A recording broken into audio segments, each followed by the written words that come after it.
قرض دے کر ہر ماہ متعین رقم لینا. اگر ہم کسی کو قرض دیں اور اسے کہیں کہ جب تک یہ واپس نہیں کرتے تو ہر مجھے مہینے فکس اماؤنٹ دیتے رہنا، کیا یہ جائز ہوگا یا نہیں؟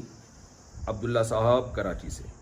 یہ جناب بالکل حرام ہے، ناجائز ہے، خالصتاً سود ہے، یہ اس سے اجتناب کریں. امام کے پیچھے تلاوت کرنے کا حکم. کیا ظہر اور عصر کی نماز میں ہمیں امام کے پیچھے سورہ فاتحہ اور قراءت کرنی چاہیے یا خاموش رہنا چاہیے؟ اسی طرح مغرب اور عشاء کی آخری 2 رکعتوں میں ہمیں امام کے پیچھے تلاوت کرنی چاہیے یا نہیں؟ نیز کیا تلاوت کے علاوہ باقی اذکار، ثنا، درود وغیرہ پڑھے جائیں گے یا پوری نماز میں خاموش رہا جائے گا؟ وسیم اکرم سرگودا سے.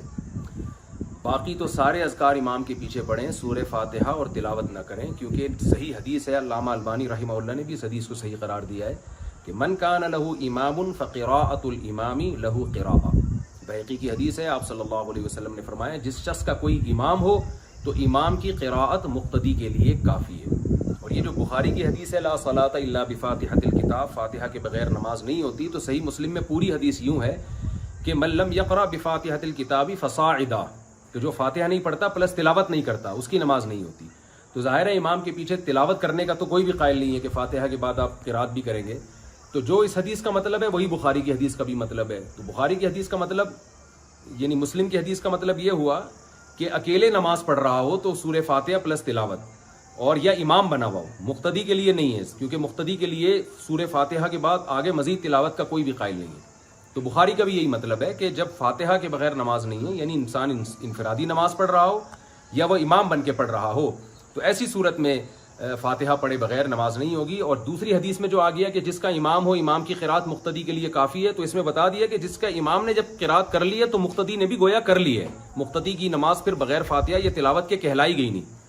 اور باقی وظائف کے بارے میں یہی ہے کہ وہ پڑھیں، کیونکہ اس میں کوئی ایسی حدیث نہیں ہے کہ جس نے امام نے اتحیات پڑھ لی تو مقتدی کے لیے کافی، ایسی کوئی حدیث نہیں ہے. لہذا باقی سارے وظائف امام کے پیچھے آپ کو پڑھنے پڑیں گے. لڑکی کے مہر میں عجیب و غریب مطالبہ. اگر مہر کی رقم لڑکی والوں کی طرف سے کچھ بھی نہ رکھی جائے، لڑکے نے زور بھی دیا ہو، مگر لڑکی کہے کہ میں مہر کی کوئی رقم نہیں رکھنا چاہتی، بلکہ میں چاہتی ہوں کہ آپ پورا قرآن ترجمہ کے ساتھ ایک مرتبہ پڑھ لیں، یہی میرا مہر ہے، تو اس بارے میں شریعت کا کیا حکم ہوگا؟ اشعر موسیٰ امریکہ سے. دیکھیے نکاح تو ہو جائے گا. اگر اتنی نیک لڑکی ہے، اس نے کہا اپنے شوہر سے کہ آپ پورا قرآن ترجمے سے ایک دفعہ پڑھ لیے گا تو بس یہی مہر ہے، تو پھر بھی مہر مرد پہ واجب ہوگا، اور مہر مثل، کیونکہ قرآن نے کہا تبتغوا باموالکم، مال کے ذریعے تم نکاح کرو. تو مہر میں مال یا مال کا متبادل کوئی چیز ہونی چاہیے.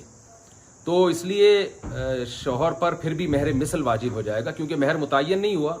یعنی اگر نکاح کے دوران یہ سب کچھ ہوا ہے نا کہ قاضی صاحب نے نکاح پڑھایا کہ میں نے آپ کا نکاح فلانے سے کر دیا اس شرط کے ساتھ، اس مہر کے ساتھ کہ آپ پورا قرآن کا ترجمہ پڑھیں گے، تو نکاح تو ہو جائے گا. لیکن مرد پر پورا قرآن کا ترجمہ تو اخلاقی طور پہ تو لازم ہو گئی، لیکن اس پر لازم ہوگا کہ وہ بیوی کو پراپر مہر دے، اور وہ مہر اتنا ہوگا جو اس بیوی کی بہنوں کو ملا ہوگا.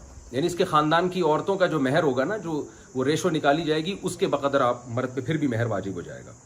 پھر اس کے بعد بیوی چاہے معاف کر دے.